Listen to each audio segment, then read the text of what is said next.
Walkie Doc, can I do another sound check with you, please? Sure, can you hear me okay?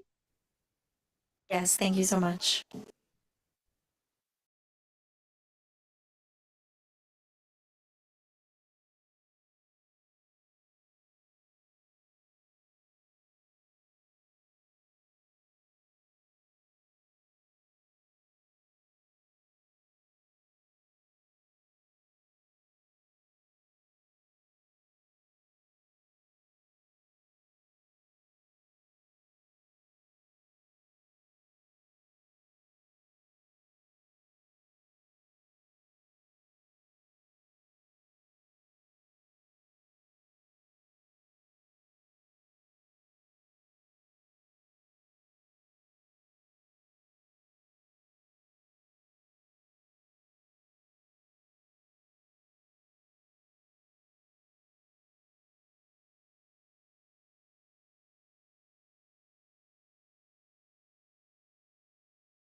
I call the regular assembly meeting for May 13th, 2024 to order at 7 p.m. Ms. Atkinson, will you please lead us in the flag salute? Allegiance to the flag of the United States of America and to the republic for which it stands, one nation, under God, indivisible, with liberty and justice for all.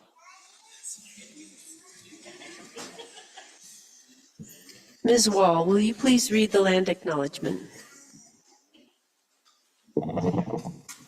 We would like to acknowledge that the city and borough of Juneau is on Tlingit land and wish to honor the indigenous peoples of this land. For more than 10,000 years, Alaska Native people have been and continue to be integral to the well-being of our community.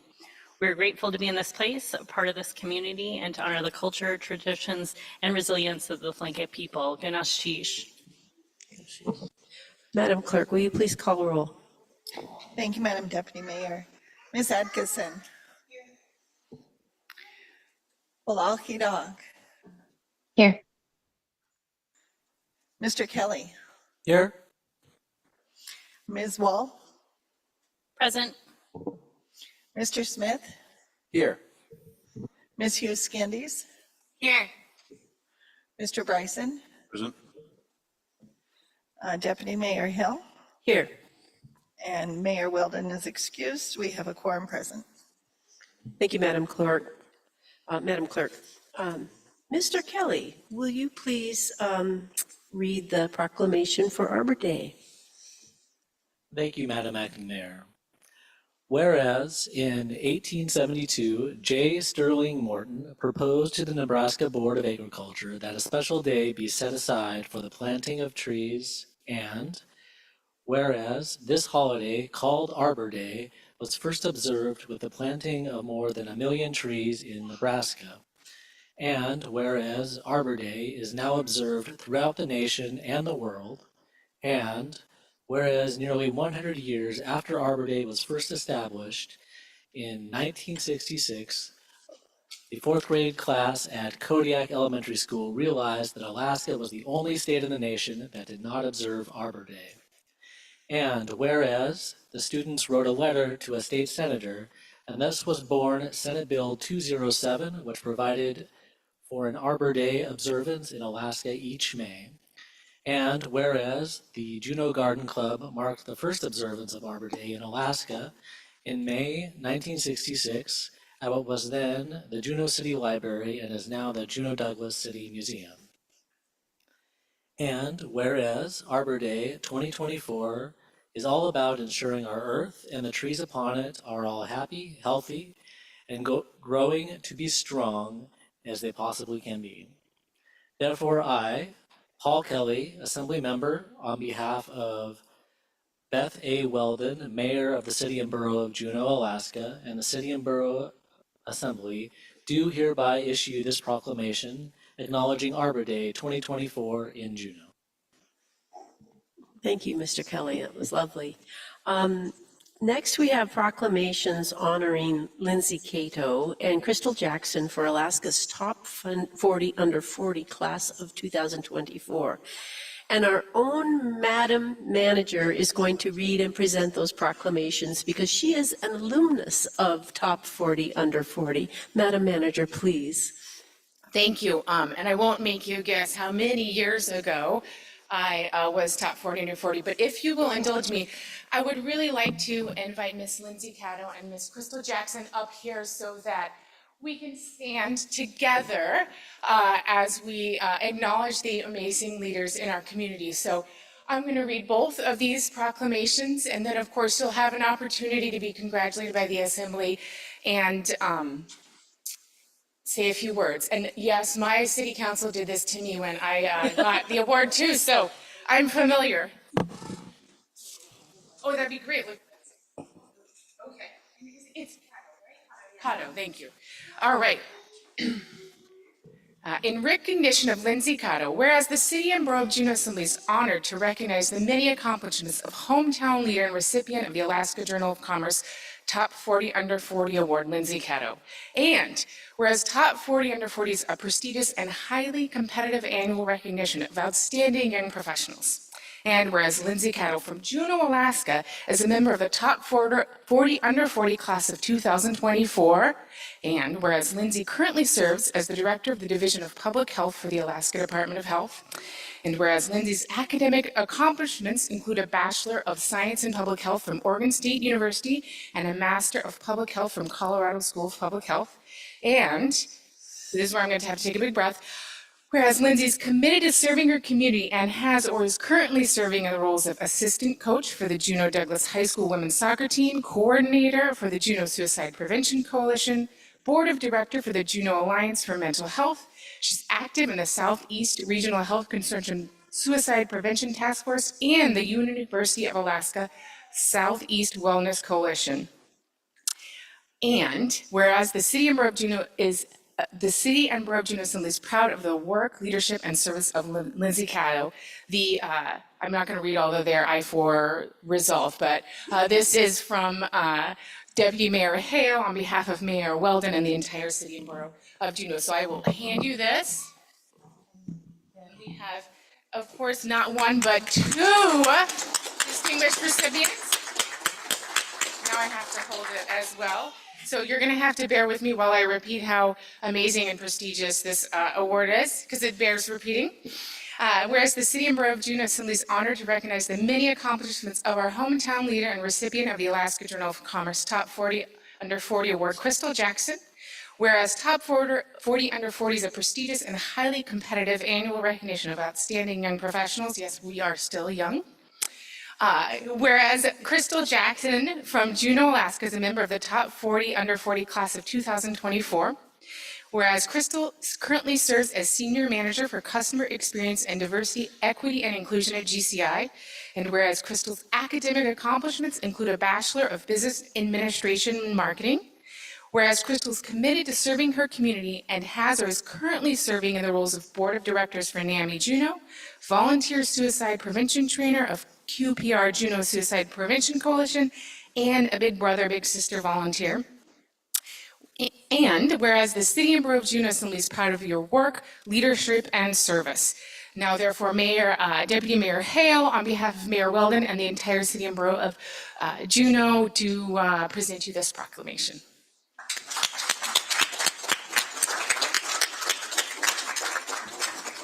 Thank you, Madam Manager. And would either of you or both of you like to say just a few words? You're welcome to. In addition to saying thank you, I just wanted to recognize both my mother and my grandmother here today to see this.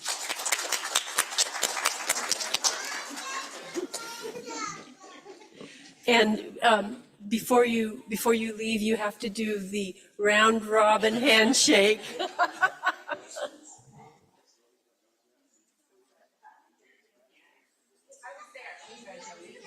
So much. Yes. Thank you. Congratulations. Thank you. Congratulations. Thank you.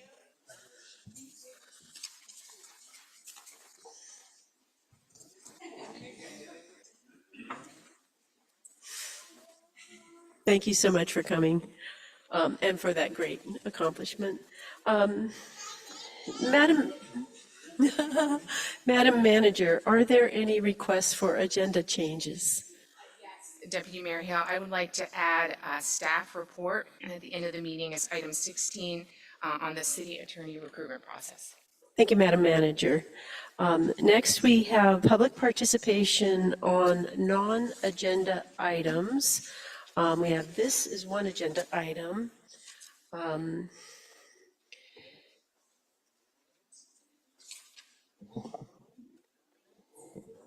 Oh, Mr. Kelly, would you please move approval of minutes as appropriate? Thank you, Madam Acting Mayor. I have noted a typo to the city clerk on on packet page 20. I move that the July 31st, 2023 minutes be approved and the September 11th, 2023 minutes as amended be approved. and ask for unanimous consent. I see no objections. And Mr. Kelly, thank you very much. I just skipped right over that. Thank you. Now for public participation on non-agenda items, we have Skylar Young. Skylar, sorry about that, Skylar. And if you could come to this mic right here and press the button to turn it green, state your name and area of town you live in, and you have 3 minutes. My name is Skylar Young. I live in Douglas. I'm just here to speak on Protect Juneau's future. I'm a longshoreman. I moved here 14 years ago to work with the cruise ships and with the tourists. And there's currently a petition that would have a great impact on myself and many others in our industry. I'm actually getting ready to go to work right now, but I felt like it was important to come and make sure that everyone's hearing all the voices that are represented and make sure everyone has a chance to speak. Thank you. Thank you, Mr. Young. Are there any questions? Mr. Bryson? Thank you, Mr. Young, for coming this evening. What would the financial impact to your household or your family be if something like a one-day a week was eliminated from the schedule? Approximately 15%. Thanks. Thank you. Are there any further questions for Mr. Young? Seeing none, thank you very much for your testimony. Really appreciate it. And have a good work day. Thank you. William Quayle, please state your name, area of town you live in, and you have 3 minutes.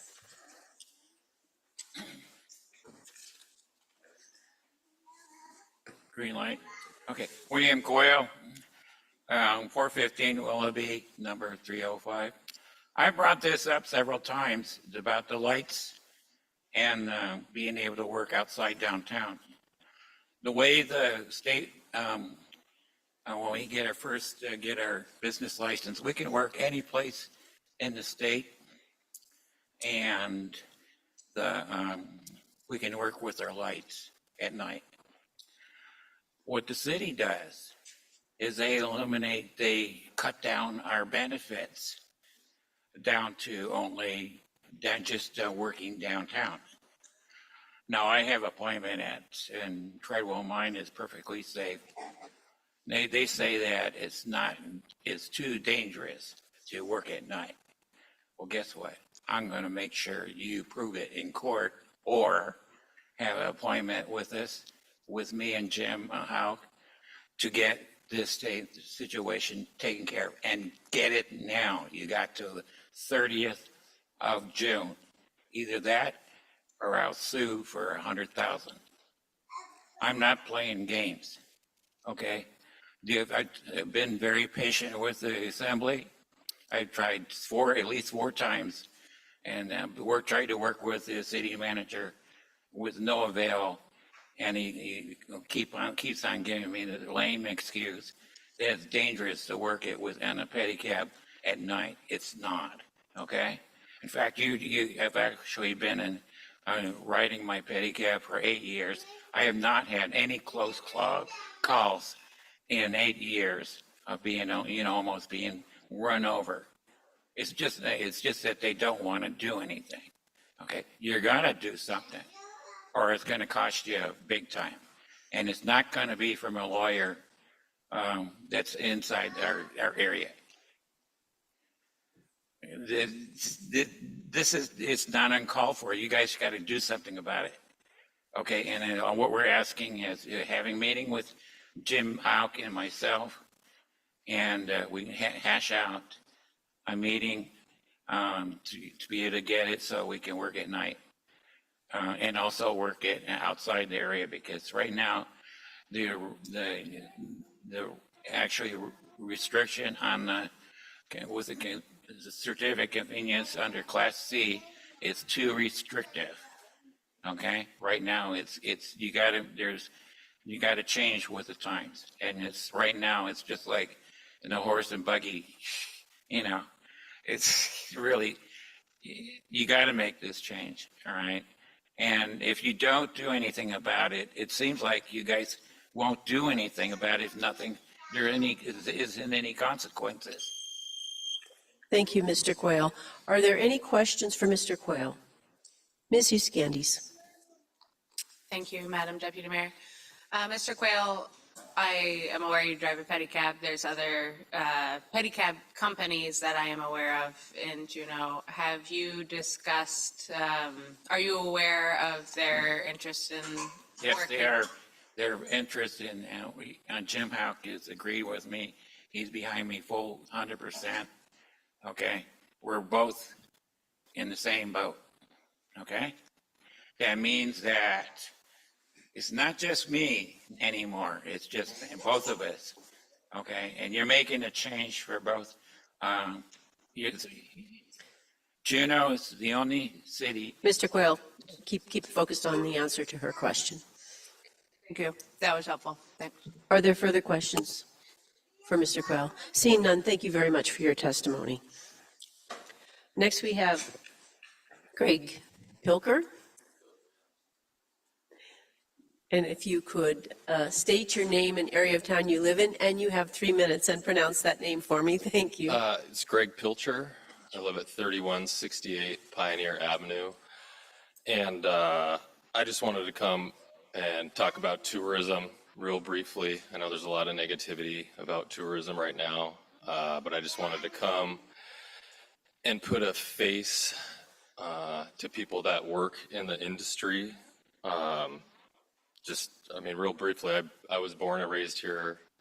My mom was born and raised in Alaska. My wife was born and raised here. We decided to stay here, raise a family here. I worked in tourism my entire life. I started as a deckhand on a sport fishing boat. I worked at Era through college, sold tours downtown. Now we own a whale watching company. We employ about 40 people. We contribute to the local economy.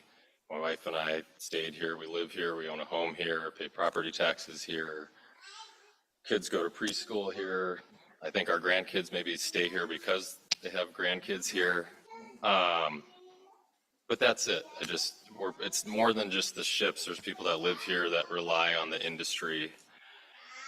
And there's other people like us. There's other young people in Juneau that rely on the tourism industry to raise their family here and buy their house here and put their kids to school here.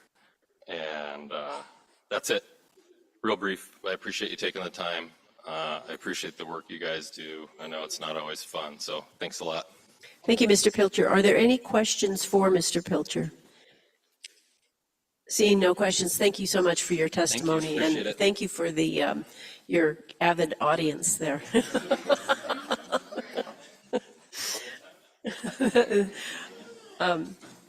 And that is the end of public participation on non-agenda items. We will move on to the consent agenda. Are there any members of the public that would like to see any items removed from the consent agenda? Madam Clerk, we do have a member of the public requesting that. Can you instruct us on the procedure? Thank you, Madam Deputy Mayor.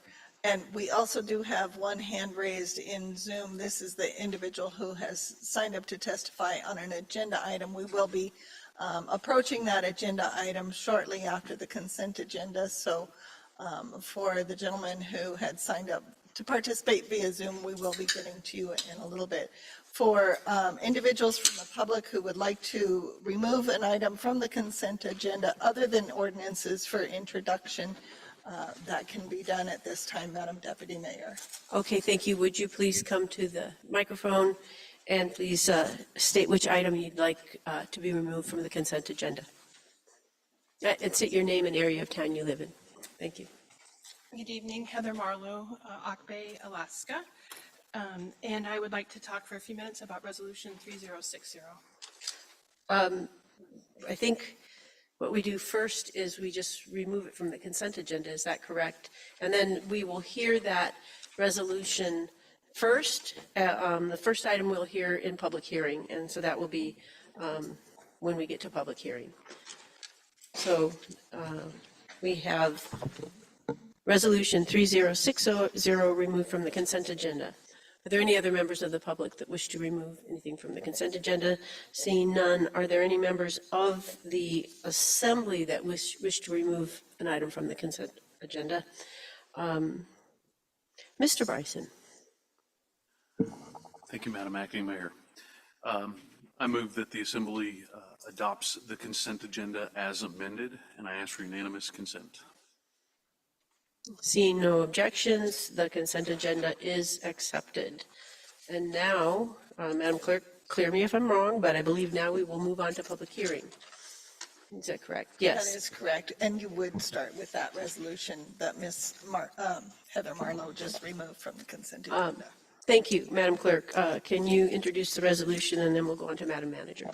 Thank you. This is Resolution 3060, a resolution of the City and Borough of Juneau in support of the U.S. Environmental Protection Agency and the Clean Ports Grant Program. Thank you, Madam Clerk. Madam Manager. This resolution supports CBJ's application for the U.S. Environmental Protection Agency, EPA, Clean Ports Grant. CBJ's application is to fund construction of shore power at the city-owned cruise ship docks. The grant requires a 10% match, which can be covered using marine passenger fees. I recommend you hold a public hearing and adopt this resolution. Thank you, Madam Manager. Ms. Marlowe, please. And you have 3 minutes. So my comments are relatively brief. I've talked to you briefly about this before, but in particular, what I'm targeting tonight is to eliminate the reference to cruise ship berths and just replace it with CBG-owned berths. And so in particular, I'm looking on page 1, lines 36 and 37, striking cruise and ship. Page 2, lines 39 and 39, striking cruise ship. 47, cruise ship. 52, cruise ship. 54, cruise ship, which leaves you with municipally owned berths or CBJ-owned berths. And I do that as there will be a time when 16B is paid off, and we might be able to use these transformers for ferries or smaller cruise ships or Coast Guard or other vessels. And so removing that reference just clarifies that in the future, when 16B is paid off, we have other users that can go there. I appreciate the Clean Ports approach, just want to broaden the future time frame on how we might use this area, and then continue to promote early payoff of 16B. Despite the settlement, you do seem to be on some soft ground here and there, and it would be nice to see some forward motion on what this will be in the future. It will be a municipally owned port with fewer restrictions. And I think as well that it supports the Travel Juneau agenda in looking for a diverse waterfront, whether that's in the future, 20 years, in the future, 5 years, or next year. Thank you. Thank you, Ms. Marlowe. Are there any questions for Ms. Marlowe? Mr. Kelly. Thank you. Could you repeat those references, please, those lines? Yes, page 1, lines 36 and 37, cruise ship. Page 2, line 39, cruise ship. 47, cruise ship. 52, cruise ship. And 54, cruise ship. Thank you. Are there any further questions? Thank you, Ms. Marlowe. Appreciate that. Mr. Attorney, I have a question for you. Mr. Attorney, is the inclusion of cruise ship in this resolution, does that preclude using those docks and the electrification for other purposes as Ms. Marlowe suggested? The other purposes that Ms. Marlowe gave examples of? Yeah, thank you, Ms. Acting Mayor. So in big picture, whether we include the phrase cruise ship or not in the resolution as itself, I don't believe that's a material issue. We are checking to see if the grant application is specifically limited to cruise ship docks or is it more generally limited to berths. So I don't have a definitive answer for you right now. Thank you, Mr. Attorney. We'll bring that back to the Assembly. Mr. Bryson. Actually, I had a question. Yes. If I may. Would an assembly in the future let's say that the 30 years from now and the 16B docks are paid off, could the assembly then take it up to correct any verbiage in the resolution to satisfy whatever we want to do in the future? We wouldn't necessarily have to remove it today because it's being paid for by marine passenger fees, the cruise ships. So is that the best path? We'll just let the marine passenger fees pay off while they're still considered cruise ship docks. And then in 30 years, when there's not these debts or these payments on it, then a future assembly would be able to call the dock the municipal owned dock and could eliminate that. I don't know that it would benefit us at this time as we're trying to deal with the cruise industry. It might not be the best thing to remove. Sort of a question. Mr. Attorney. I'll see if I can't help on this one. So, Mr. Bryson, you are correct. The 16B docks are encumbered with revenue bonds that require us to collect fees from cruise ships that go to those docks, and we're required to keep cruise ships at those docks until those revenue bonds are paid off. Take a deep breath to then say that at some point, if we were so lucky to be awarded this grant, we would then have some discretion because we wouldn't have those 16B revenue bonds encumbering the docks. Madam Manager may have an update as to whether or not this particular grant is limited to cruise ships or not. Thank you, Mr. Attorney. Madam Manager. Thank you. The grant is not specific to cruise ships. It's specific to all different types of ports. In fact, I think it probably said cruise ship just to be specific because sometimes there's less favorability to, there have been in other grant applications, less favorability. If you remember the PIDP grant when we applied for that. So I don't think it's material whether or not we specifically reference it as a cruise ship dock or not. And it's a resolution to support a grant application, essentially. Thank you, Madam Manager. Before we have a motion, we'll move on to Ms. Euskandis. Thank you, Madam Deputy Mayor. I think, well, I'll ask my question first. So it seems to me like it's not material, as you both have said. I'm just curious about the grant application. I don't really think that it ever gets to that level of granularity based on my experience with the way these things work.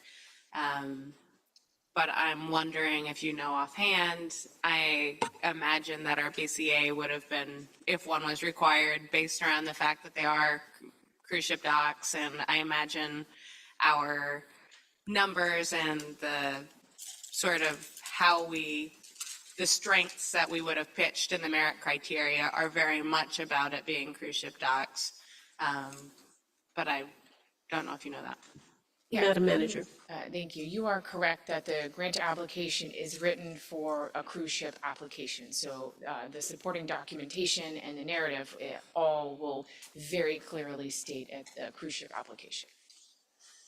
Are there further questions before we move on to a motion? Seeing no questions, Mr. Bryson. Thank you, Madam Acting Mayor. I move the Assembly adopt 3060, a resolution of the City and Borough of Juneau in support of the U.S. Environmental Protection Agency in the Clean Ports Grant Program. And I'll object. Mr. Bryson, can you state the nature of your objection? I don't see a benefit to remove it because any assembly choosing to I said to adopt it, and then I'm gonna object because we make motions in the affirmative, correct? So you said to adopt I'm gonna the adopt it. resolution. I'm not gonna ask for unanimous consent. I'm gonna object. So if you're objecting to the resolution, can you speak to your? Oh, yes. I'm terribly sorry. Sorry, it's my first day. Madam, Ms. Hale, I recommend that the Assembly adopt Resolution 3060, and I ask for unanimous consent. And I apologize to the Assembly for my confusion. Oh, well, I was confused too. Are there any objections? Seeing no objections, that Resolution 3060 passes. Thank you. Moving on, public hearing, we have ordinance 2024-18. And Madam Clerk, please remind me, you read the title, the Madam Manager reads the what it's about, and then we take public testimony, and then we bring it back to the assembly. That's correct. Thank you. Thank you. Madam Clerk, item 9, ordinance 2024-18. Thank you, Madam Deputy Mayor. This is a non-code ordinance authorizing a designated campground primarily for people experiencing homelessness as an essential public facility and exempting it from the requirements and prohibitions of Title 49. Thank you. Madam Manager. Establishing a summer campground for people experiencing homelessness is an issue made increasingly complex due to a combination of factors, including but not limited to the safety of people experiencing homelessness, residential and business compatibility, the availability and affordability of housing, and the insufficient mental, behavioral health, and substance use services. This ordinance enables the Assembly to designate a campground by resolution if and when an appropriate campground location is found. The Assembly considered public comments on April 1 for a similar ordinance, Ordinance 2024-14, Thane Road Campground on Mill Street, which has been tabled. The Assembly Committee of the Whole recommended introduction of this ordinance at the April 15th meeting. The Systemic Racism Review Committee reviewed this ordinance at its April 30th, 2024 meeting and moved it forward to the Assembly. I recommend the Assembly take public testimony and adopt this ordinance. Thank you, Madam Manager. And we have 2 people signed up for testimony on this ordinance. First, we have Brian Buckman, who is testifying via Zoom. And I see, Madam Manager, that you have brought Mr. Buckman over.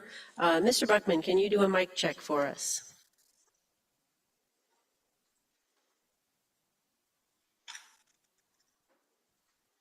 Hello, Mr. Buckman, can you hear us? Mr. Buckman, since you're on, Can you hear me? looks like you've unmuted yourself. Yes, we can hear you. Can you state? Okay, thank you for your time. Can you state Yes, your this name? is Brian Buckman. Okay, thank you. You have 3 minutes. Yes, I'm really grateful for y'all's time. Thank you so much. I'm Brian Buckman with the Homeless Change Street newspaper, 4 years running in Juneau. We've been doing an amazing job, everybody, in the last 3-4 years with making a lot of progress compared to the amount of people that were on the streets 3 and 4 years ago, respectively, during the beginnings of the pandemic. I really just wanted to voice a concern for the people that were been residing at Mill Street in 2020, 21, 22, and 23. I know them all very well, most of them. This is very much an essential public facility until we're able to find something else. Creating this campground this summer will give them that until the winter shelter next winter, which will give them another year. I was a little disappointed to find out the new 51-unit permanent supportive housing may not be opening until 2026. If we could push that anyway, possibly sooner into 2025, then we may have an avenue here to get a lot of these people who need it more of the housing. I understand there's been problems going on at Mill Street. That could just be addressed with more outreach from the Glory Hall and other organizations. But I really must emphasize this campground is very important. I know most of these people, they depend on it to get through the summer in order to get into the winter. And I see more people in the streets than we've had in the last 2-3 years by not having a campground this summer. And I'm really hoping that we're able to find one. Thank you, Mr. Buckman. Are there any questions for Mr. Buckman? Mr. Smith. Thank you, Madam Acting Mayor. Mr. Buckman, have you heard or I guess what I'm just trying to get out there is, have you heard if, certain organizations may allow people to camp on their property or provide safe areas for others to camp? Mr. Buckman. I'm sorry, may you please repeat the question? I pushed hold by accident, I apologize. Mr. Smith. No problem. I guess I was Thank you. just curious if you have heard of any organizations or of organizations that have, offered, safe spaces for people to be able to camp.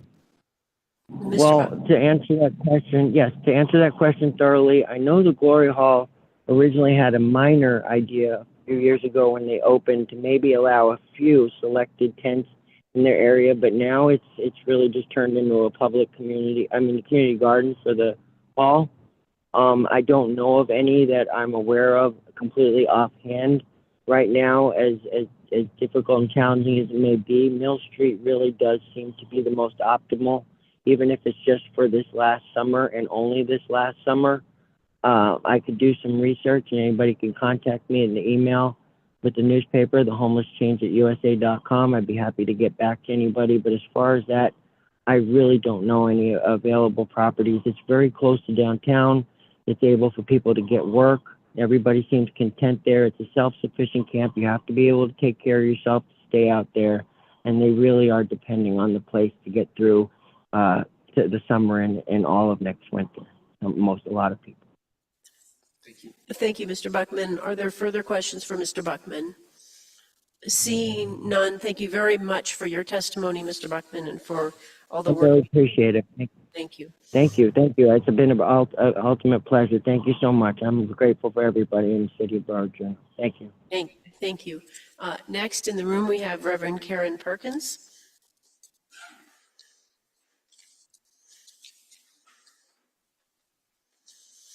Pastor Perkins, please state your name and area of town you live in, and you have 3 minutes. Thank you, Madam Deputy Mayor. I'm Reverend Karen Perkins, and I live in the Valley. And y'all know I'm pastor of Resurrection Lutheran Church, but this isn't about resurrection at all. This is about the reality that the only solution to homelessness and the long-term expense of those people who are not able to fit appropriately into any of the resources that we currently have is a low barrier shelter. And Juneau does not have a low barrier shelter.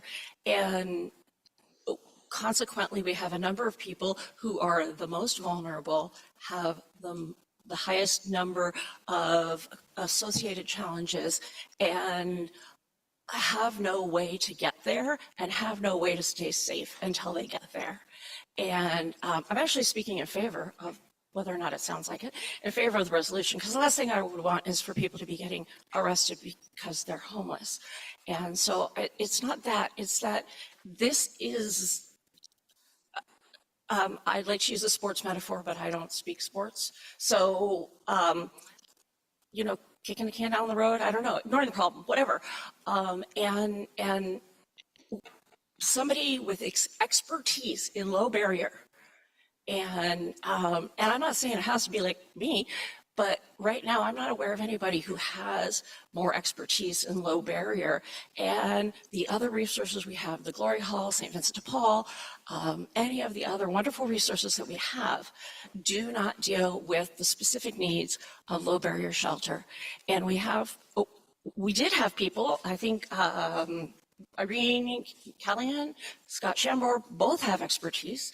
And I don't, I'm not, maybe Jackie Bryant, but we need people involved who understand this, who have studied the literature, and who know that people have to be stabilized. They have to be safe, first of all, and they have to be stabilized. And when we say essential public facility, that means trash disposal, that means human waste disposal, that means safe access and the ability to consume food safely and to be free from a lot of the crime that's experienced by people. And it takes planning. It's not going to happen by saying, oh, we're in an emergency. We need to do this thing again of stuffing people in a warehouse. We need to put together a plan on how to get there, because it will be cheaper this is evidence-based, cheaper for the community in the long run, healthier for the people, and better for Juneau. Thank you, Pastor Perkins. Are there any questions for Pastor Perkins? Seeing none, thank you so much for your testimony and for your caring. Thank you. Now we bring it back to the Assembly. Ms. Huskandis. Thank you, Madam Deputy Mayor. I move that the Assembly adopt ordinance 2024-18, and I ask unanimous consent. Mr. Kelly. Thank you. I just object for purposes of a couple questions, if I may. Yes, please. Thank you. So I guess my first question would be to Mr. Attorney. So if we pass this ordinance this evening, within 30 days, so presently at our next assembly meeting, if something does come up, we would be able to pass a resolution and establish a new campground. Is that correct? Mr. Attorney. Yeah, thank you, Ms. Acting Mayor. And yes, Mr. Kelly, that's the overarching concept of the ordinance. You had another question? Thank you. And this is for Mr. Barr. Has anybody in the community come forward with any potential options that we could consider for another campground? Mr. Deputy Manager. Thank you, Ms. Deputy Mayor. Mr. Kelly, at this time, no. Thank you. Are there any further objections? Ordinance 2024-18 passes. Madam Deputy Mayor, just to clarify on the record verbally, did Mr. Kelly remove his objection? Mr. Kelly. That was my intent, yes. Okay, thank you. Thank you. Item number 10, Madam Clerk.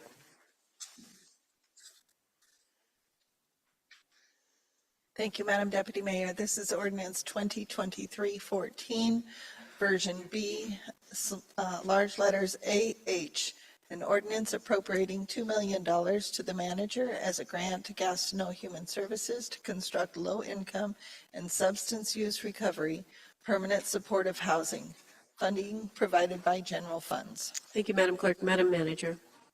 This ordinance appropriates $2 million from unrestricted fund balance as a grant to Gastineau Human Services for the construction of 51 units of permanent supportive housing. These funds are intended to provide community match support for numerous other grants, federal, state, and private, that GHS is seeking. Project construction is projected to begin in 2025, with housing being available at the end of the construction season in 2026. This housing targets those with very low incomes and who are in substance abuse recovery. The Assembly Finance Committee reviewed this request at the April 17, 2024 meeting and directed staff to introduce an appropriating ordinance and accompanying letter of intent in support of the project. The Systemic Racism Review Committee reviewed this ordinance at its April 30, 2024 meeting and moved it forward for Assembly action with the following note to the Assembly.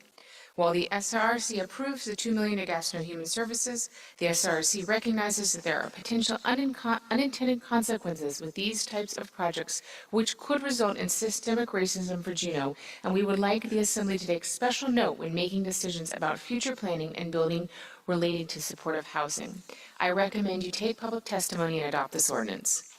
Thank you, Madam Manager. We do have one person signed up for public testimony. We have Dave Ringel. And we have 3 other people, so we'll start with Dave Ringel. Mr. Ringel, please state your name and area of town you live in, and you have 3 minutes.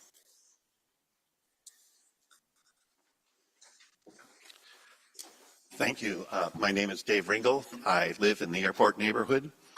I am also the executive director of St. Vincent de Paul and the co-chair of the Juneau Coalition on Housing and Homelessness. We have looked at a lot of different programs for solving homelessness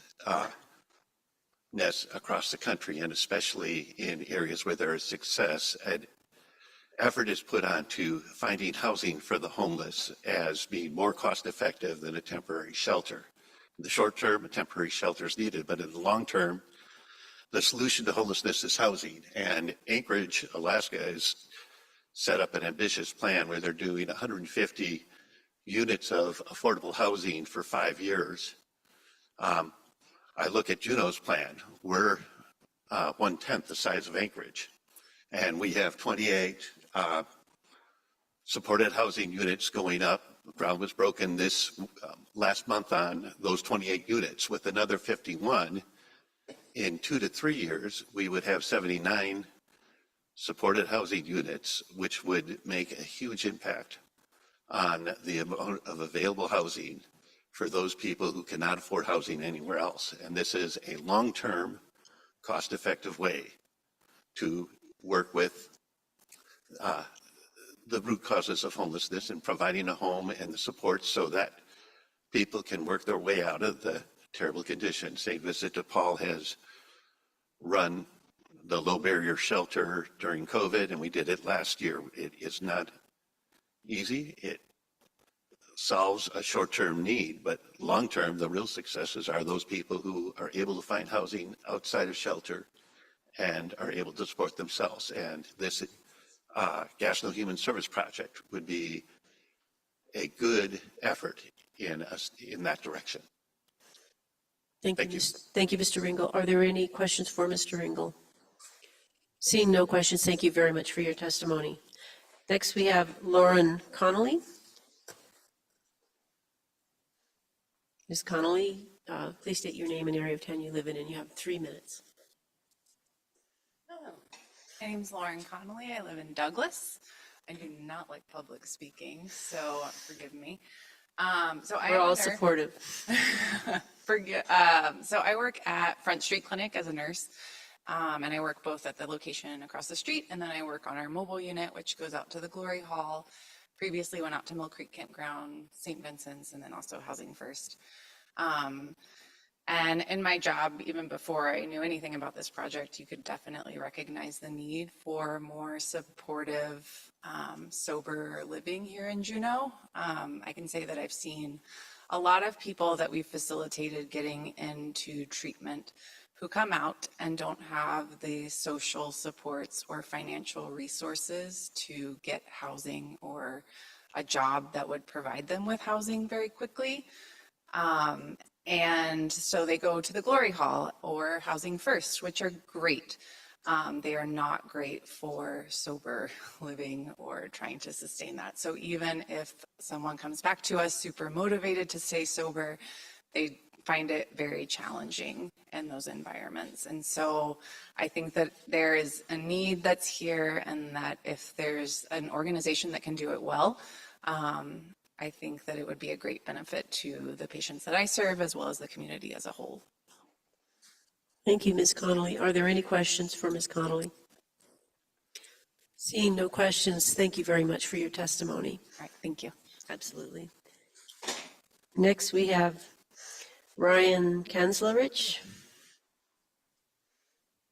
And I'm sure I mispronounced that name, but please state your name and area of town you live in, and you have 3 minutes.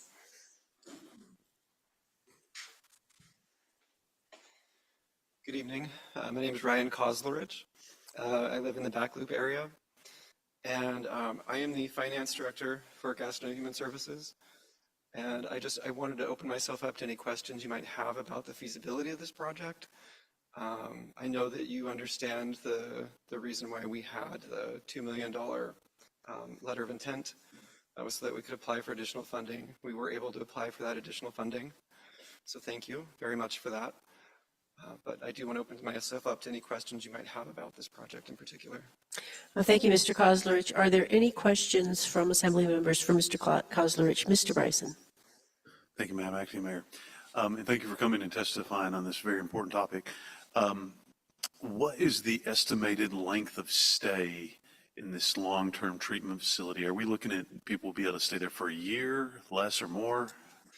It's a great question. Our intent is that it's permanent housing. So as long as they meet the criteria of being very low income, it's permanent housing. We would like to see people go into the community and get bigger residences to live in. These are not big units. So the idea is that we're going to have staff on hand that can help them with job applications, with all sorts of daily living needs. But the intent is that it's permanent.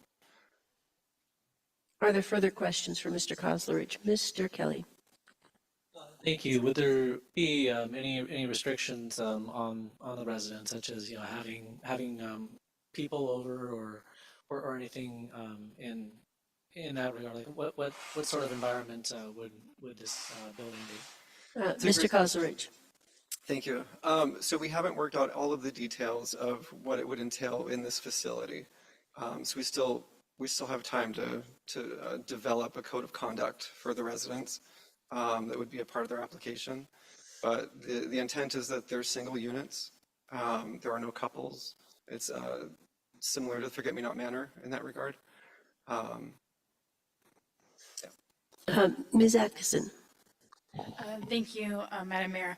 I think I asked in a previous meeting about whether or not Gastineau Human Services saw any need for operational support for this facility from the Assembly, and the answer was no. I was just wondering, with the low rates that you're going to be charging residents, how are you planning to break even on that? Mr. Koslerich? That's a really great question. So the reason we went with 51 units is because we made sure that the amount we can receive for the monthly income for each unit would more than cover the cost of the operating. So we're anticipating roughly 30% of the costs of running that building are non-personnel costs, so utilities, et cetera. The other portion of that is personnel. Now, we've already got personnel on staff. The reason that it's going on our lot is because we already have security staff. We already have counselors on staff. So we'll be adding staff that we can afford to add based on the receipts from each unit. So it's more than sustainable. Yep. Are there further questions? Mr. Koslerich, it was very helpful. Thank you very much for your testimony. Yes. Moving on, we have Olivia Saneki.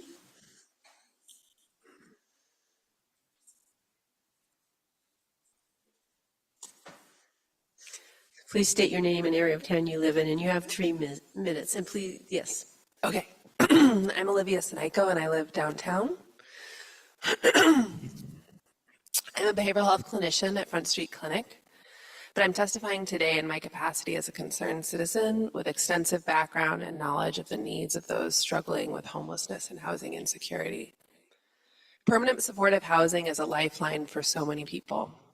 Most people who enter a permanent supportive housing environment in the Housing First mold, like Forget-Me-Not Manor, will have access to a level of health and wellness that was not available to them when they lived on the street.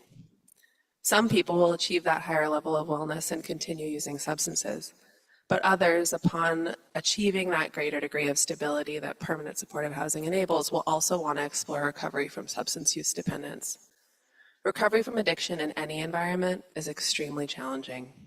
Unfortunately, pursuing or maintaining recovery in a home environment where substance use is highly prevalent and substances are readily available, such as Housing First, is exceptionally difficult, and for many individuals experiencing addiction, impossible. The new GHS facility would provide a meaningful opportunity for folks wishing to pursue and maintain long-term recovery, and I enthusiastically support this effort. Any questions? Thank you for your testimony. Are there any questions? Seeing no questions, thank you very much for your testimony. And we do have one more person to testify, Kaya Quinto. Please state your name and area of town you live in, and you have 3 minutes. Hi, I'm Kaya Quinto, and I'm the Deputy Director of Juneau Housing First Collaborative and the Glory Hall. And I just wanted to say that I very much support this project. I have worked at the Glory Hall for about 3 years, and I have seen so many, like countless people, they will leave and they'll go to treatment, and then they're discharged from treatment after putting in like months of work in their sobriety, and then they come back with nowhere to go, and they come to the Glory Hall, and then the next day they are no longer sober because they don't have a place to go.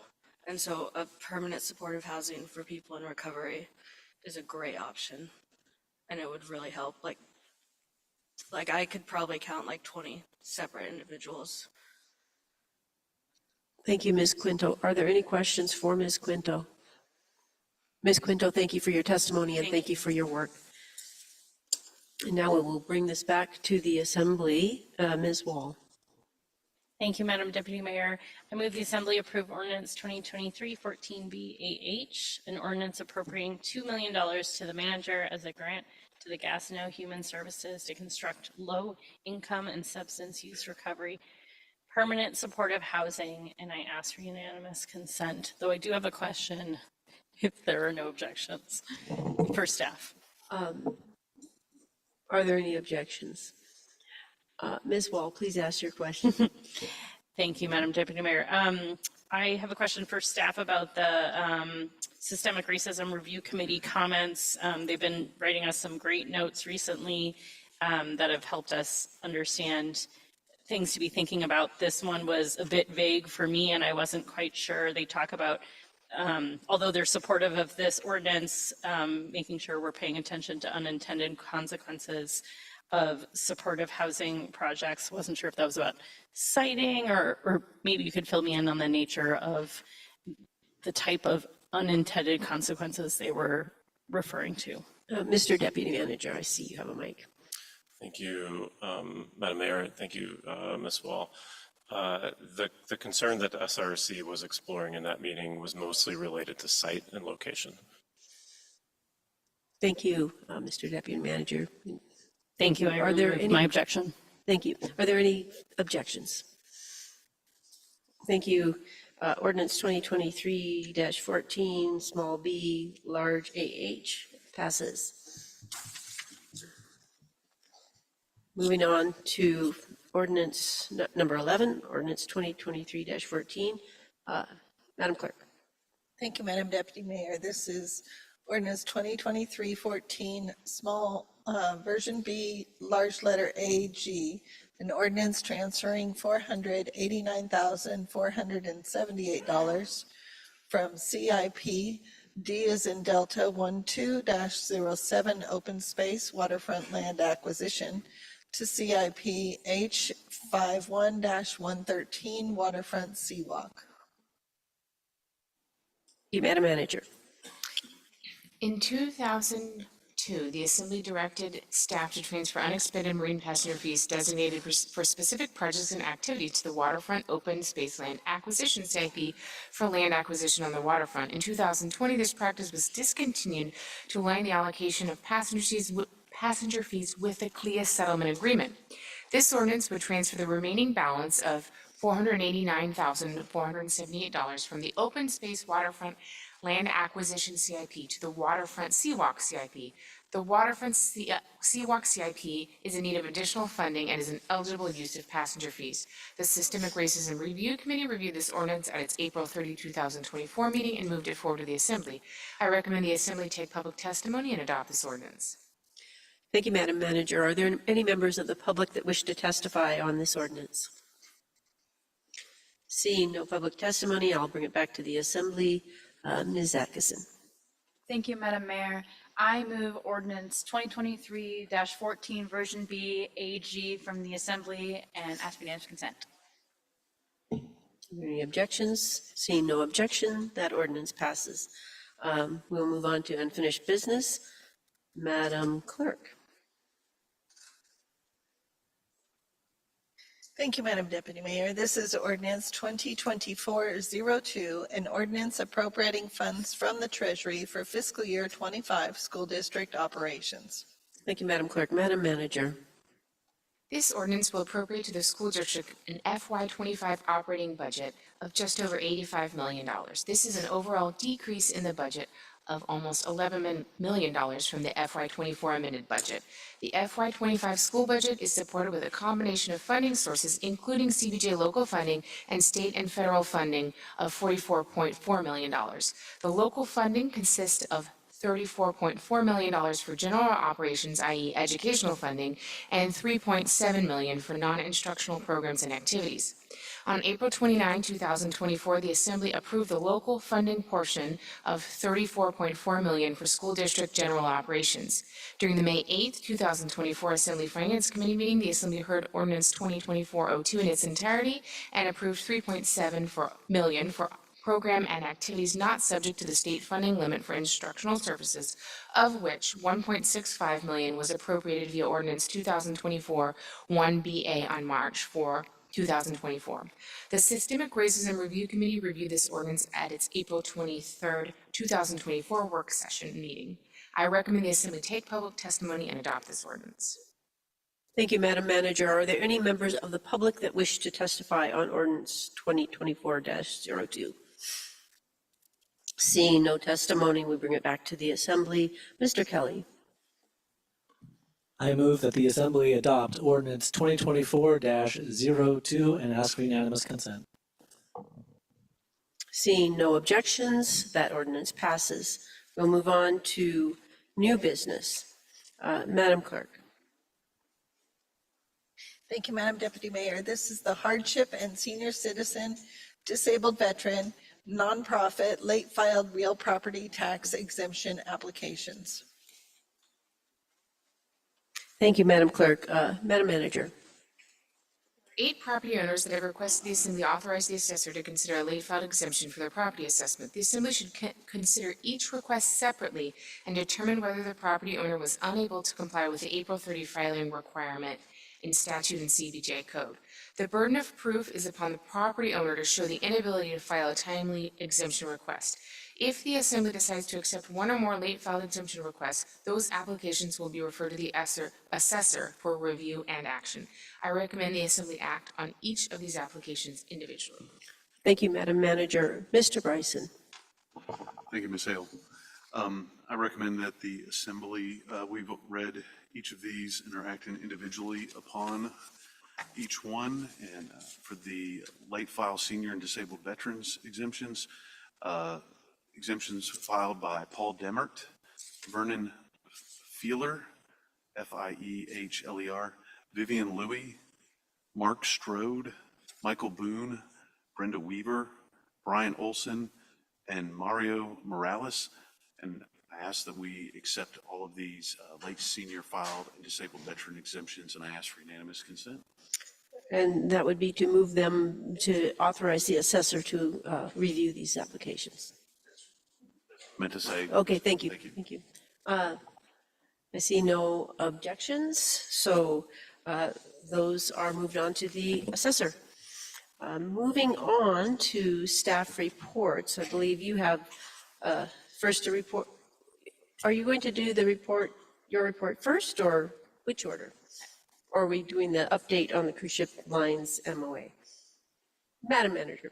Yeah, I would like to invite Visitor Industry Director Pierce up to give an update on late breaking update on the MOA agreement with cruise lines. Thank you, Madam Manager. Director Pierce. Come tripping into the chambers. Thank you, Madam Deputy Mayor.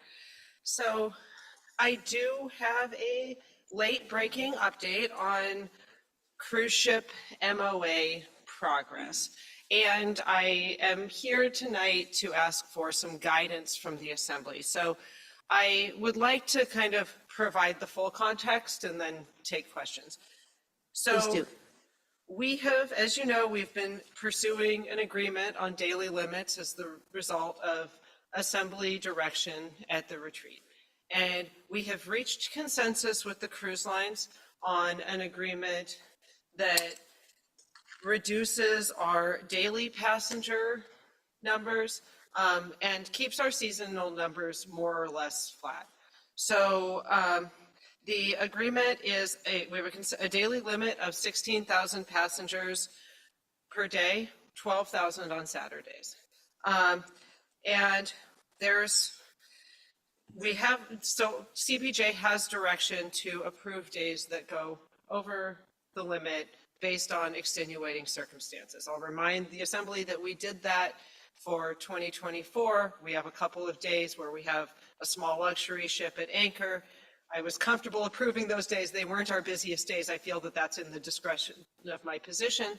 However, with right now where we're at in our negotiations, we have 9 Tuesdays that go over the limit because we're still working on a long-term solution to hot berthing. So those days go over are about 16,700 passengers. So for context, that's 3,200 passengers fewer than our busiest day in 2023. And it's 4,300 passengers fewer than our busiest days prior to this year. And hot berthing, just for on the record, for people who may not know, is when two ships are scheduled at the same dock in the same day. So those people aren't all in town at once, but what it creates is shorter port calls for those ships and kind of an all-day traffic impact. The challenge that we're having right now is figuring out where that ship goes.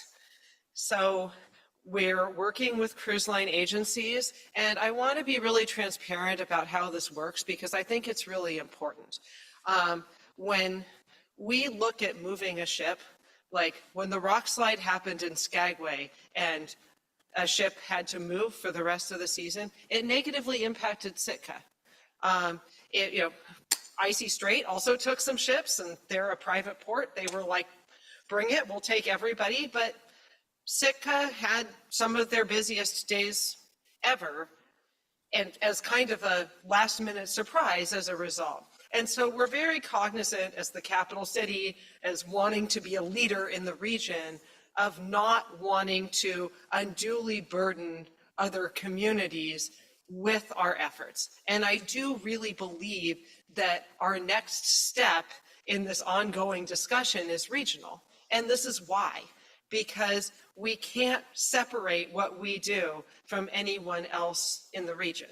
So we're continuing to work on this. We're continuing to try to find somewhere for that ship to go. But due to antitrust laws, it can't just be like, I'll trade you this ship on this day for this ship on that day. Everything has to go back through cruise line agencies to be reviewed. Solutions are presented to parties. Cruise line agencies comes back and gets kind of a yay or nay from the cruise lines. So we continue to work on that. So the draft agreement that we have today has the limit of 16,000 passengers a day and says that we will continue to work on copperthing. I am very hopeful, this is to go into effect for 2026. I'm hopeful that we can solve this problem by 2026 and we don't have to, we don't have to have this conversation about days, or I can come back to you and say, isn't it great, we've solved the problem, we don't need to worry about those 9 days. But I do want some comments and some direction on whether we say, nope, no agreement without solving this problem, or whether we move forward with this agreement, which I do think is a significant win for our community. It was hard fought. These were not numbers that the industry wanted. We were reminded multiple times that bigger ships are more efficient and meet some of our environmental goals. We were reminded that we were placing another constraint in a crowded market. We had some pretty significant pushback. However, we've gotten to this daily limit point, and to me, as somebody who lives and breathes this every day, that gives us surety to plan for the future. That allows us to have these regional conversations knowing that there is a hard constraint in Juneau. That allows us to think about the new tour products that are coming online and be able to really plan for those impacts. And that allows us to consider future unnamed tourism-related developments without thinking about them through the lens of growth. And so with that, I would welcome some feedback from the Assembly on how to proceed. And just on a technical matter, Madam Manager has the authority to just sign an MOA. I believe Mr. Watt just signed the first one, the behavioral one. But I'm not comfortable moving forward with where we are now without some direction from the body. Thank you, Director Pearson. Just to clarify, you're asking the body if the body is comfortable going forward with the 16,000 during most days and then 12,000 on Saturdays, even though we don't have the hot berth problem situation resolved yet.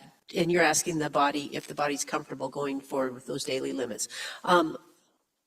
Thank you. I will move this back to the Assembly, Mr. Bryson, and then Ms. Wall.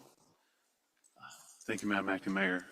I got confused after your last question because I thought that you were saying that we had 16,000 cap, 12,000 on Saturdays. That's on top of the 5 shipment limit. But it was that we hadn't solved the 9 Tuesdays, that's the sticking point. So they would agree to the number caps that you've presented if we allowed 9 Tuesdays in 2026 to exceed that limit? At 16,700, I believe is so it's not. So 9 days, they'd have 700 people more. That's For those 9 days. Or, and hopefully between now and then, we've solved that problem. So I normally would not be so easy to say, hey, we've got a good deal of restricting tourism here.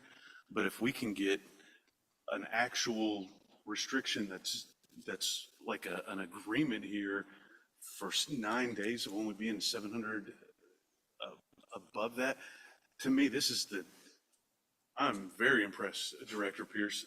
This is an awesome deal, better than I thought that we were going to see. I thought there was going to be a heck of a lot more pushback. I would strongly recommend that we support this. Thank you for that. Mr. Bryson, thank you very much for that clarification. That was really helpful. Thank you. Ms. Wall. Thank you, Deputy Mayor. Just a question. The 12,000 folks on Saturdays, I know Saturdays are already, our lighter day. You talked about kind of maybe tell me how much lower 12,000 is from a normal or busiest Saturdays without this agreement. Thank you, Ms. Wall. Ms. Pierce, Director Pierce. Thank you, Madam Deputy Mayor. That's kind of our busiest Saturday right now. So it's protecting Saturdays at status quo. Saturday's typically kind of our luxury ship day. And we wanted to, rather than issuing a blanket daily limit, recognizing that, they were already quieter, we wanted to make sure we protected them. Thank you. Are there further questions? Mr. Smith. Thank you, Madam Deputy Mayor. Just kind of digesting this now, I'm just trying to kind of ground myself in like the goals of the assembly that we've, and as a result probably from the community that we're searching for. I mean, we're essentially lowering the peak. However, it will, you said the numbers are going to be the same over the course of the year. So anyway, and it may increase the peaks, I guess, or a little bit on Saturdays. No. Okay. I guess you were just saying it will kind of be keeping them as what their peaks are now. Okay. Very good. I'm just trying to digest this as you're going through it. But. And if I may offer one point of clarification there, Madam Deputy Mayor. Please do. So the direction that I interpreted that we received at the retreat was to keep numbers about the same or decrease slightly, working on a daily limit approach. And I believe that that's what we're achieving here. And when I say about the same seasonal number, 2026 schedule is not finalized, but it's a 1.6 something number. Are there further questions or comments? Oh, yes, Ms. Heascandies, I apologize. That's okay. Thank you, Madam Deputy Mayor. That's what we call you. Ms. Pierce, thank you. We talked about this a lot earlier, and I appreciate you going over all my questions then. Just to get a sense, because this is helpful with repetition, where we're protecting where we are now or capping it on the Saturdays as they are. It sounds like with kind of similarly imagining our status quo of not Saturdays, it's, I think you said 3,200 passengers less than some of our busy days. And this is a difficult to articulate question, so hopefully you'll get the gist of it. But I'm wondering if you could speak to like what percentage, like do we, our Mondays, or I don't know what day is our biggest day, but would it be like 1/7 of our season as our busiest day that we'll really see the impact, or will we see it out of Mondays and Wednesdays we'll notice a difference, or does that make sense? So one day a week we're really impacting, or like the beginning of the week? Director Pierce, did you extract the question from that? I did, Madam Deputy Mayor, and I have not analyzed the schedule to that point. And also the schedule isn't finalized. I have the schedule based on, what we have today, and I'm confident that we're able to stick to this with what we have. But there's still some work to do, especially if we do some horse trading around Tuesdays.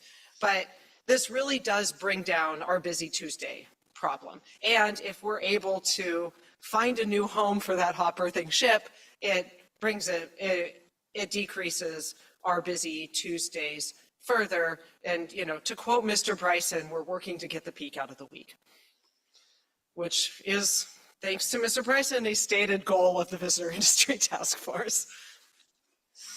Thank you, Director Pierce. Before I make any comments, I think we're not going to do a thumbs up or thumbs down, but I am going to ask the Assembly if there are members of the Assembly that disagree with what Ms. Pierce is proposing.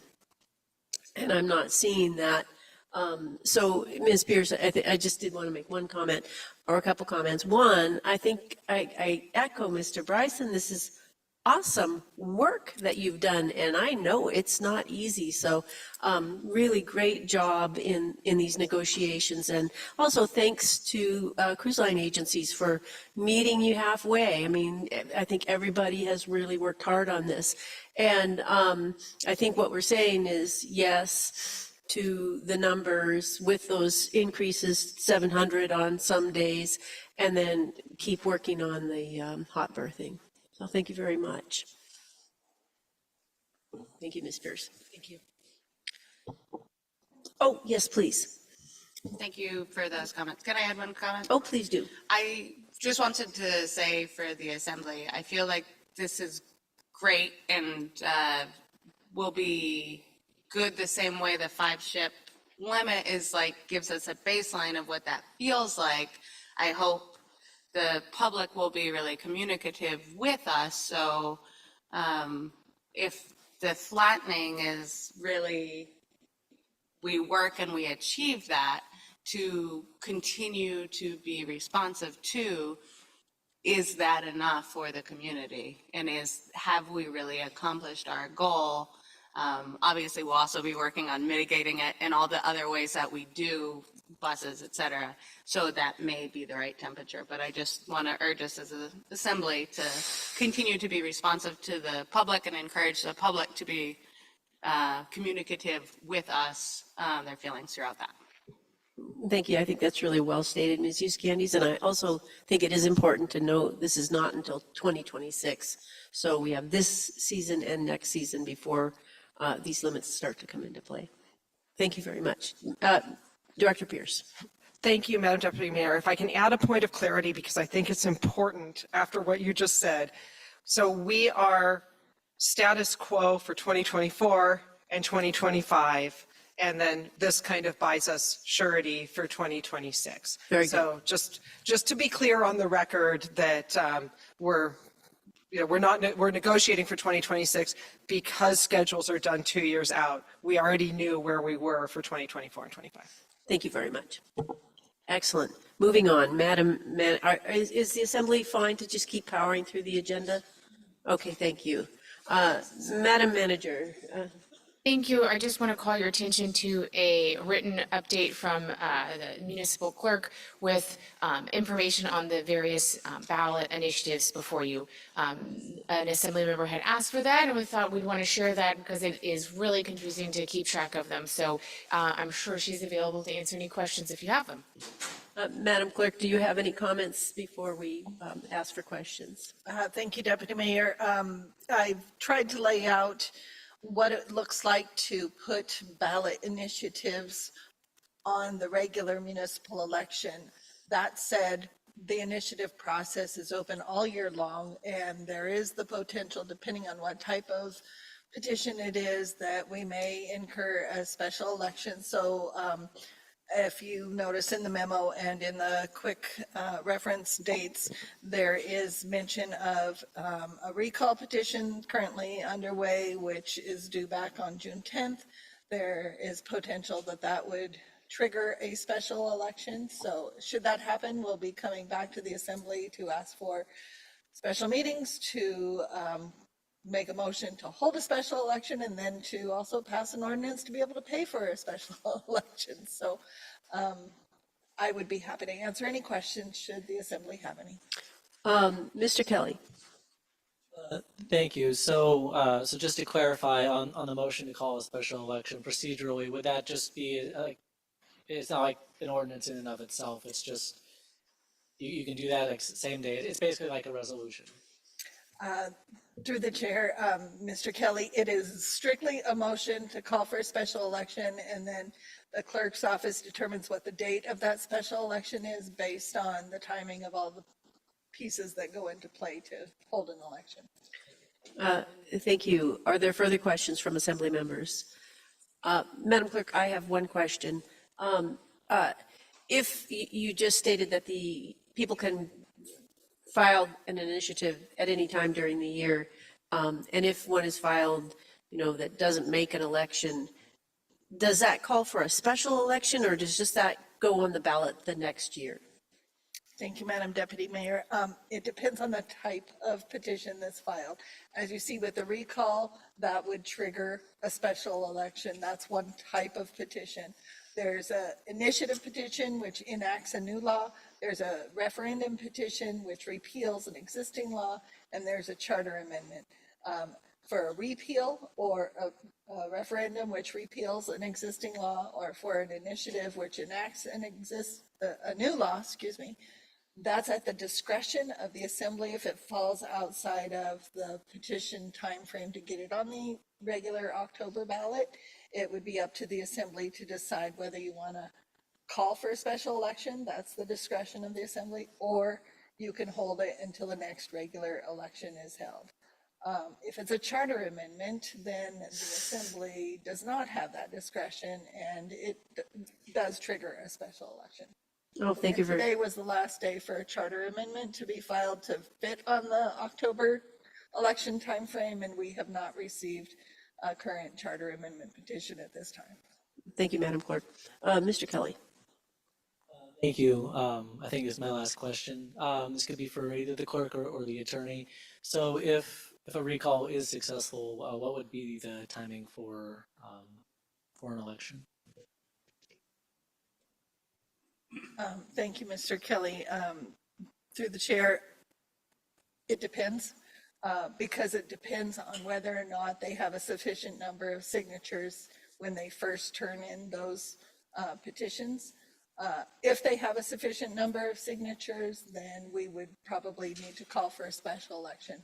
If they don't have a sufficient number when they initially turn in, then they're given additional books to go out for another 10 days to get additional signatures.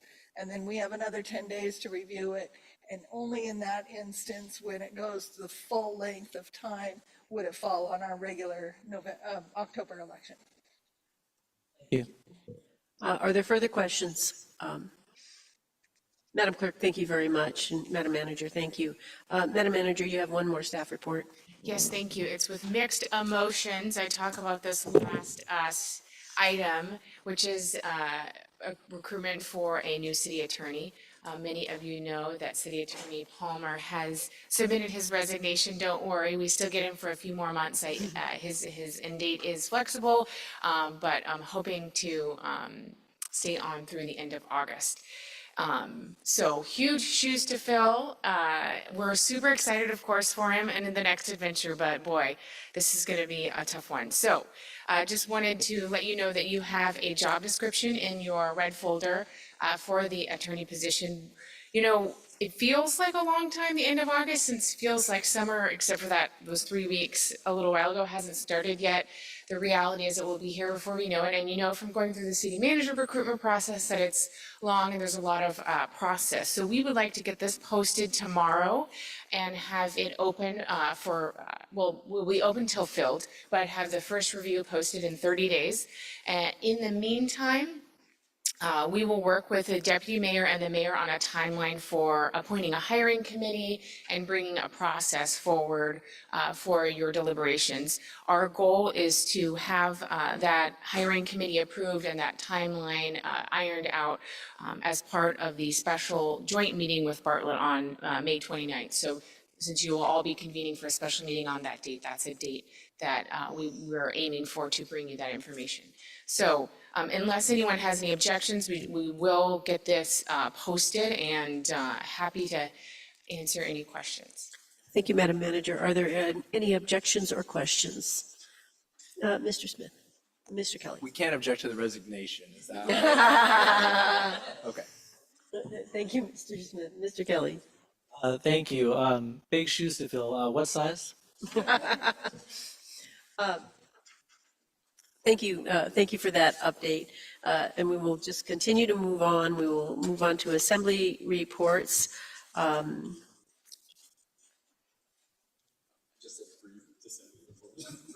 What's that? Nothing, Madam Mayor. Okay, we have someone chortling on my left. We will move on past the mayor's report. I've been filling in for the mayor in the last few weeks. We'll move on to committee and liaison reports, and I don't really know the order in which Madam Mayor does this, so if you all don't mind, I'm just going to start with Mr. Bryson and move on up. Thank you, Madam Acting Mayor. There was no Public Works and Facilities meeting last week. It got canceled. I did do a couple of speaking engagements as the acting deputy mayor. I spoke at the Missing Murdered Indigenous Persons rally. I went to a cocktail party on the William Lawrence destroyer, and we got like an in the ship tour because we went to that. And then I attended the Blessing of the Fleet, and that is all that I have for you, Madam Acting Mayor. And I have to just say, I am very grateful for your assistance, Acting Deputy Mayor Bryson. Thank you. Ms. Euskendis. Thank you, Madam Chair. The Lands Committee was canceled as well. The Lands Director was out of town, and both with Public Works meeting canceled and a heavy travel month for myself. So we will look forward to resuming whenever we do. Thank you, Ms. Euskendis. Ms. Wall.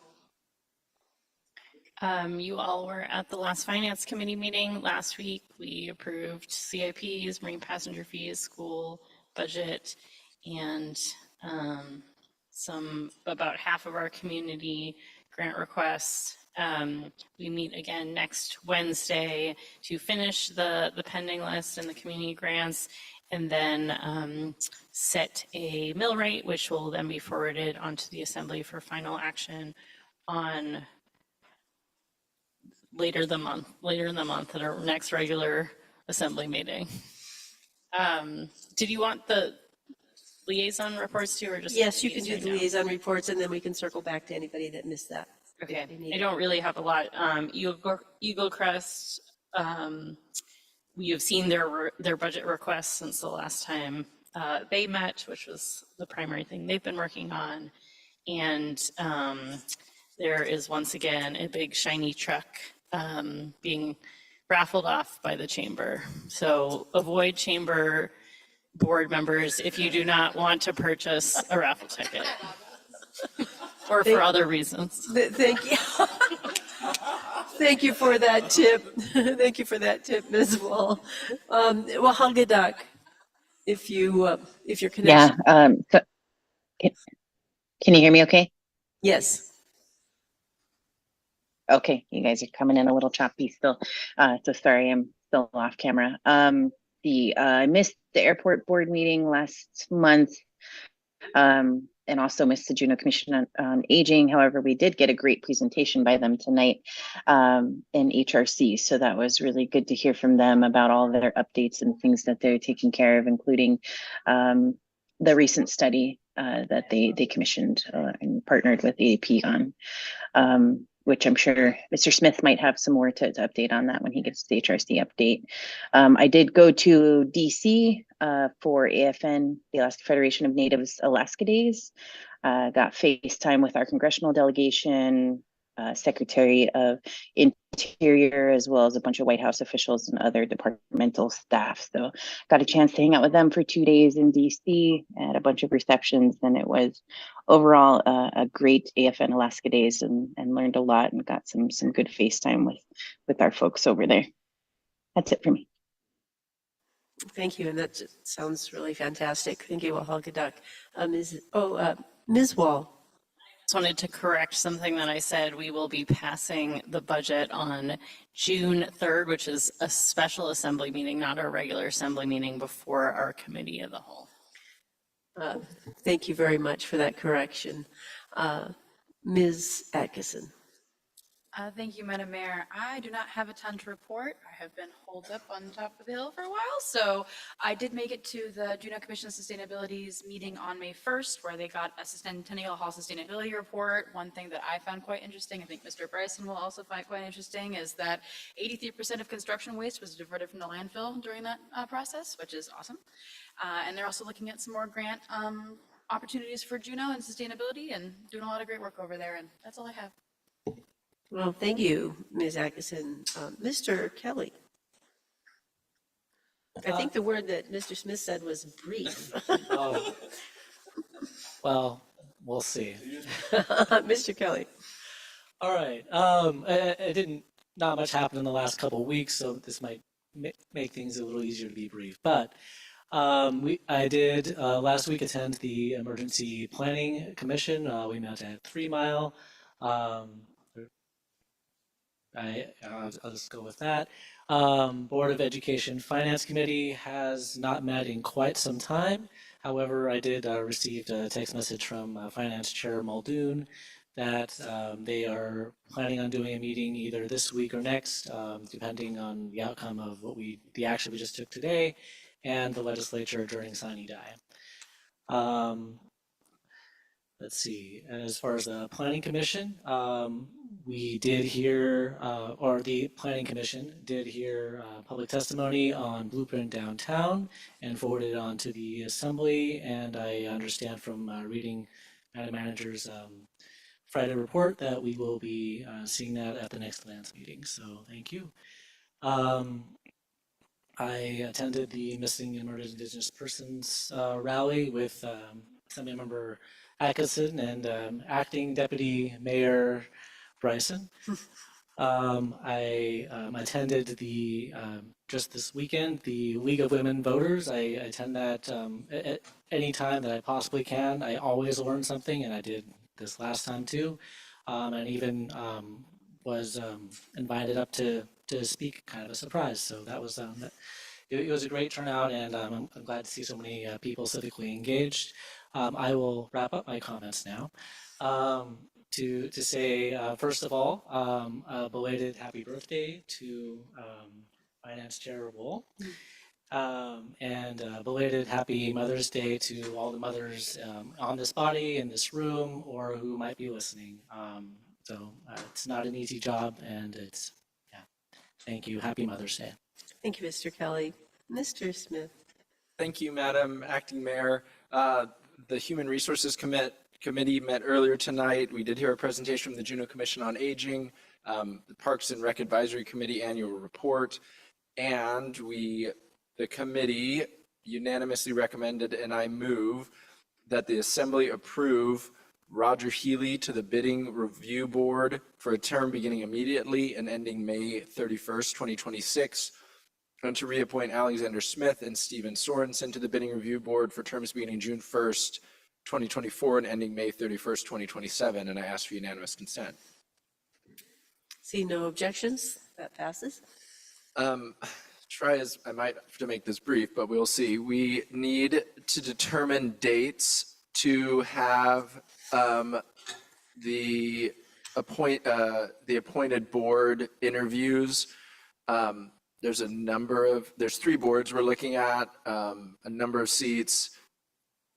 We have currently identified a couple possible meeting-free weeks. And first of all, we've heard that none of these dates will work for everyone, so we should, set ourselves up for that. But the dates we're currently looking at, I believe from the HRC, the preferred dates were June 10th, June 11th, or, I think the week then following, the 18th or 19th. What? It's not a single. Okay. So we have those dates. We could also look at the week after, but the week of the 10th and 11th, there's no assembly meetings. The week of the 17th, the 18th and 19th, we do have an assembly meeting on a Monday. I believe it's a cow. So that, anyway, I don't know the best way to duke out these dates when obviously it doesn't work for everyone. Do we just try to figure it out right now? Is that how we work? It doesn't. Okay. I don't want to do that either. Okay. Madam Clerk. If I might, what we might be able to do from the clerk's staff perspective is look at which is the most available attendance and put one or two dates forward, kind of like what Deputy Clerk Cathcart mentioned during the HRC. We can propose initial dates, and then if those dates don't work for the majority of individuals, we can look at secondary dates. Love that. And then if June doesn't work at all, last resort would be to hold something in July, although the current members on these seats do have terms ending as of June 30th. Very good. I love that idea. Thank you. Okay, the clerks are going to make it happen. Thank you. That's all I have. Thanks. Thank you, Mr. Smith. That was excellent. Well, Haggadah. Oh, did you already? Yep, I already Yes. went. Thank you. Sorry about that. I've been busy in the same committee of the whole and assembly meetings that you all have been in. I also attended that reception on the Navy ship, and I actually, as I walked away, I really was honored that they were here, and I think they were just incredibly well received. And boy, making small talk at that sort of reception is not my thing. So the best part about it was walking away. I've attended several musical events. I attended Empty Bowls, and PrAC did not meet in May. It was canceled. And I think that's all I've got. So we'll move on to presiding officer reports. I don't think there is anything. Assembly comments and questions. I'm not seeing any. Continuation of public participation on non-agenda items. Mr. Quayle.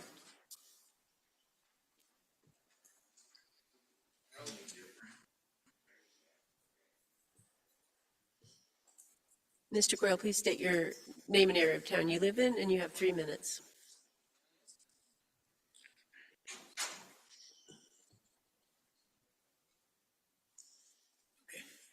William Quayle, 415 Wallaby, number 305. Hey, quit the insanity. You guys are eliminating the how many boats are coming, how many passengers are coming in during the summer. You should be working on the average for the whole entire year. So if you have 16,000 limit, it should be half of that, okay? Because you have nothing on the off season, okay? Nothing. And there's a lot of businesses that go under because they only work, the city only works on a seasonal basis. When you figure out the insurance, okay, they figure on an annual basis and not just seasonal. So, you know, when you figure like 16,000 limit, it should be only 8,000. You know, it should be, you know, the limit when it's the high point, it should be the max of, we should average it out. Because you can right now, when it comes down to being in the wintertime, you can shoot a cannon down Franklin Street and not hit anything. Okay? It shouldn't be like that. All right? You should be, but the thing is, you shouldn't limit the merchants to only be able to work on a 6-month basis. Okay? And if you stop it, don't stop the more tourists, the better, because it raises up the average during the course of the year. Okay? And there's a time where they just don't, there's businesses that have expenses during the off season that is, you know, entirely, it can put them out of business. You don't want that, okay? You don't want that at all. So you don't want to be limiting people coming in. You don't want to be doing that, okay? I mean, it's just it's crazy. It really is. If you have a ton of people coming in and it raises your average during the course of the whole entire year, that's good, okay? You're not, you have a situation where you're only figuring on just a season. No, it shouldn't be just a season. It should be a whole year. Okay? And a lot of times you have, you look, you go to the mall, okay? How many vacancies are there? Okay? All right? And the reason why is because they can't.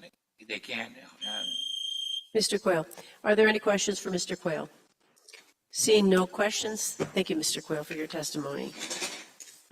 We do not have an executive session, and at 8:41 we are adjourned. Thank you very much.